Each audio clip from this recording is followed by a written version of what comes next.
Further observations for your Minnesota Vikings now that the dust has settled from yesterday's Vikings-Saints game that stressed us all the hell out. I want to start with the offensive line. And normally when it comes to responding to comments from the previous video on the current video, I typically wait until the end. However, this comment applies here. Rex1 says, Randy jinx Brian O'Neill. I thought that the one thing I could count on was the 2 tackles holding it down. However, Brian O'Neill versus Cam Jordan was an absolute disaster. Probably O'Neill's career worst game. And the fact that I saw 75 on his back multiple times, that was tough to watch. And even Christian Darrisaw, whether it was the speed or the bull rush, it was equally as bad. However, by and large, big picture here, relatively speaking, so far this season, the offensive line has been solid. One bad game is not going to sway me away from that. Something that did stick out to me, the Saints 4-man front, they lined up extra wide, 2 on each side. It was almost like the flying V from the Mighty Ducks, except no one in the middle. It forced the interior offensive line, the guards in particular, to turn further outside than they're used to. So that's something that opposing teams for the rest of the season, they're going to have film on that against the Vikings. I did like the up-tempo offense, however. Keeps defenses on their toes. And staying on offense, Johnny Munt had a bad drop on 3rd down for what would have been at least a 1st down, maybe even a touchdown. And at this point, anybody who wants to play tight end, come on down. You're the next tight end on The Price is Right. Jefferson, glad he snapped out of his funk.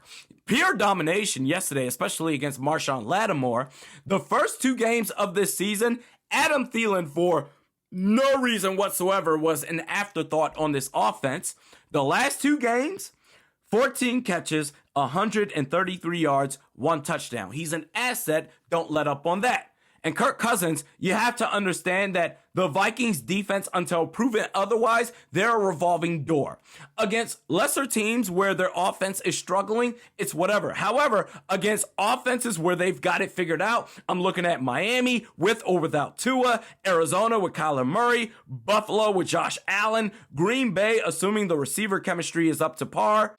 That's 4 games requiring the quarterback to be at his absolute best. However, the reality is so far through a quarter of the season, Kirk Cousins has regressed as a player. Completion percentage, touchdowns to interceptions, on track to be his career worst season in Minnesota. You can't be half-assing between the first drive, the scripted drive, and the final drive.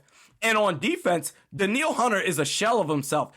I, honest to God, forget he's on the team. I don't even notice him on the field because regardless of the chaos around him, good defense or not, Danielle Hunter was a guaranteed cheat code. The 3-4 outside linebacker role for him is not working out. He needs to line up in the trenches, which is up to Ed Donatel, which if he wants to make any adjustments besides this shell defensive crap, that would be great. The problem is every offense that you face so far outside of Green Bay week 1, who you can only assume will have it together the second time around, every offense that you face so far, Philly, Detroit, even in a win, New Orleans with Carrot Top at quarterback, every offense that you face so far has absolutely embarrassed this Vikings defense.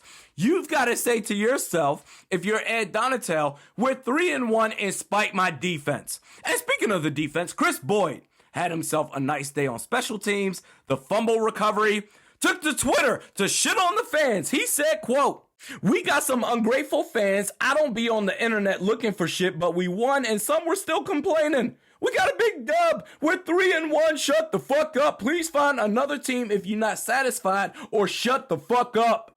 Okay, first off, I don't be on the internet looking for shit. Chris Boyd, I call baloney. You follow 96 people on Twitter, almost all of them consisting of Vikings teammates or other NFL players or Texas alum.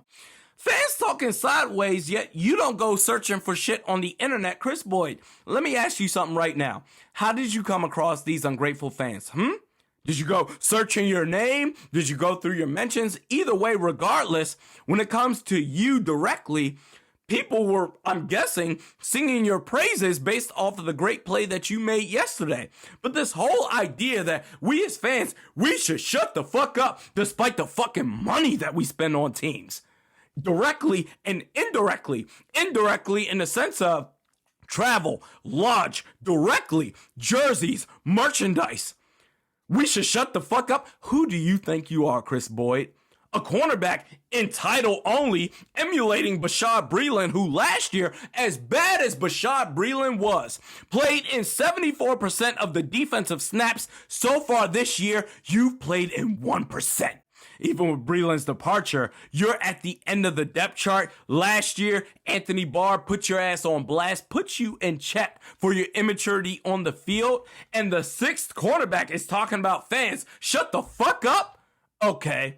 There's no question about it that the Vikings, they have things to work on. 3-1, that's as good as it gets outside of a 4-0 start.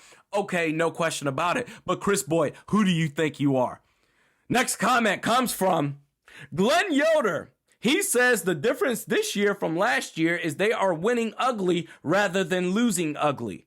You are absolutely correct, Glenn Yoder, in the sense that this time last year, these type of games, the Vikings, they will lose them. They're winning them right now. However, we're 4 games in. Do you really think, Glenn, that the Vikings can keep up this pace of play for 13 more games to have a successful record and to make it into the playoffs? I don't know, man. They got to adjust defensively. And the last comment is by Stump. He says, I can deal with an offense still figuring it out, but no noticeable adjustments on defense between halves or games, inexcusable.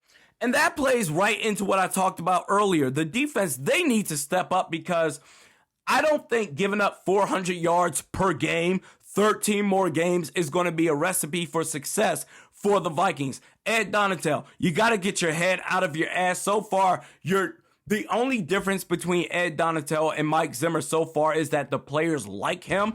But in terms of the corners playing off, no blitz, why don't you blitz once in a while? Change up the defense. This shell crap isn't working. Danielle Hunter needs to be in the trenches. Adjust on defense, and maybe you can get some success. Next video is tomorrow. We'll see you then.